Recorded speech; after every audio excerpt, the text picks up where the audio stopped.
Hello, everybody. Good day. You're all welcome to my podcast. McLean here. Yeah. Today we have some interesting things to talk about. First of all, I want to take this time out to congratulate the reigning king of Europe, and that's PSG. Yeah. PSG have now joined the elite club of Real Madrid and Barcelona to win Champions League back to back. So they deserve a round of applause for that bit. They deserve a round of applause. So this is for you guys, the management, the players, the fans, everybody at PSG. This is for you. You deserve this for a wonderful coach. You deserve this. You deserve this. Yeah. And now I made a podcast after listening to Mikel Ubi's podcast, and also now I listened to a few days ago, listened to Jamie Carragher's podcast. There he was at, I think, Prague, where the um, Champions League finals took place. I listened to his uh, interview he did. But now let me stress on what Mikel Ubi said, and I think it is really, really, really necessary that Arsenal Football Club they do something about it. Now he said Arsenal cannot continue to depend on set piece, corner kicks, free kick to get a goal. And look at what transpired in the Champions League. PSG obliterated them in every department. PSG dominated Arsenal. The ball possession 75% in favor of PSG and 25% to Arsenal. Just one shot at goal. It's unacceptable. They nearly pulled it off. They nearly pulled it off, but I don't know if Ateta will survive this, but something really must be done because next season, I bet you, uh, it is going to be tough. It is going to be tough. This, this, the fans will only cry out the more. Well, this is my own take. This is my own take. You know, something really needs to be done. Something really needs to be done to, um, yeah, to really buffer their positions. Now, I did some research because where I was gisting with some of my friends, something came up about talking about who had the strength of every club, what they were worth, and all that. So I carried out my own research, to be well schooled about it, and I got this information from Forbes, 2026, the richest club and so on. And now, to my surprise, the number one is Real Madrid with 9.5 billion. Barcelona is number two, 7.5. Manchester United, 7.2. Arsenal is about the fifth, but you have Liverpool because I have Liverpool fans that every time they want to talk down on Manchester United, I hope this sets the record straight, that Manchester United is more profitable than the Liverpool. So they should stop doing that. They should get their facts right before they start speaking, you know. Yeah.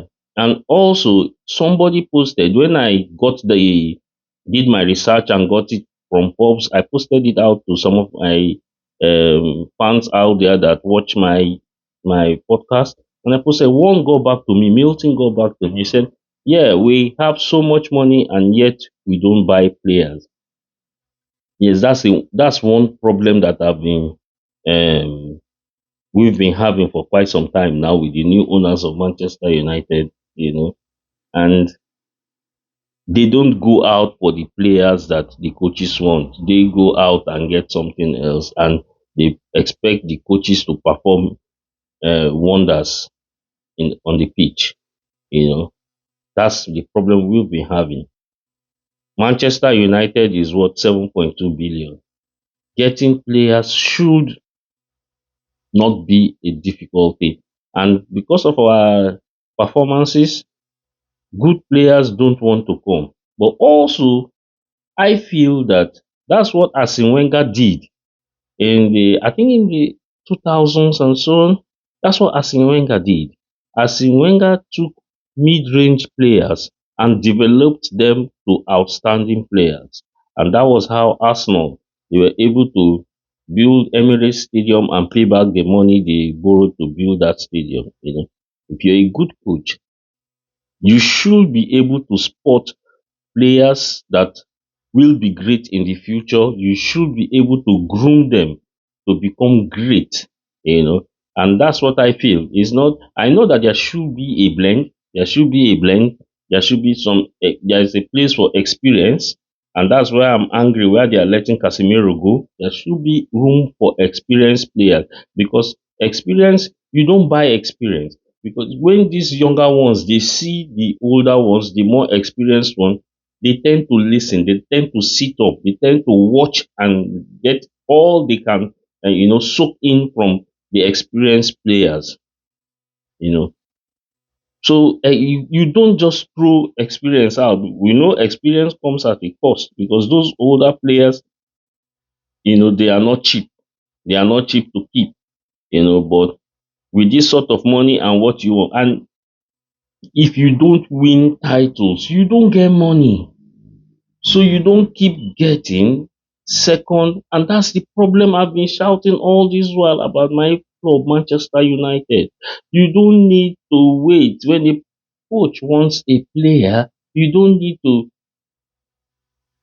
leave what he wants to get what you feel, because I feel you have appointed him to be your technical guy there, your technical person on the pitch to read. He has what it takes, to do the job. So you should not be frustrating his efforts.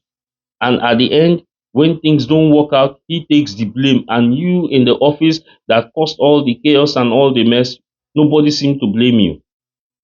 Because that's the case of Manchester United.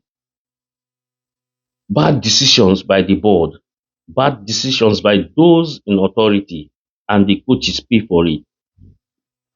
I listened to a podcast. I've forgotten who was interviewing Oliga Social. He said he told them to buy Haaland. They refused. That time Haaland's bill was just 30 million. He said Haaland was a player for the future. They didn't get him. And what happened? Man City took the risk and they got him. And look at all the goals and all the wonderful things he did. He should have been in Manchester United, but they didn't do that. So, like I will always say, no need crying over the spilled milk. But all in all, I really want the owners of Manchester United to change because they cannot keep frustrating the fans.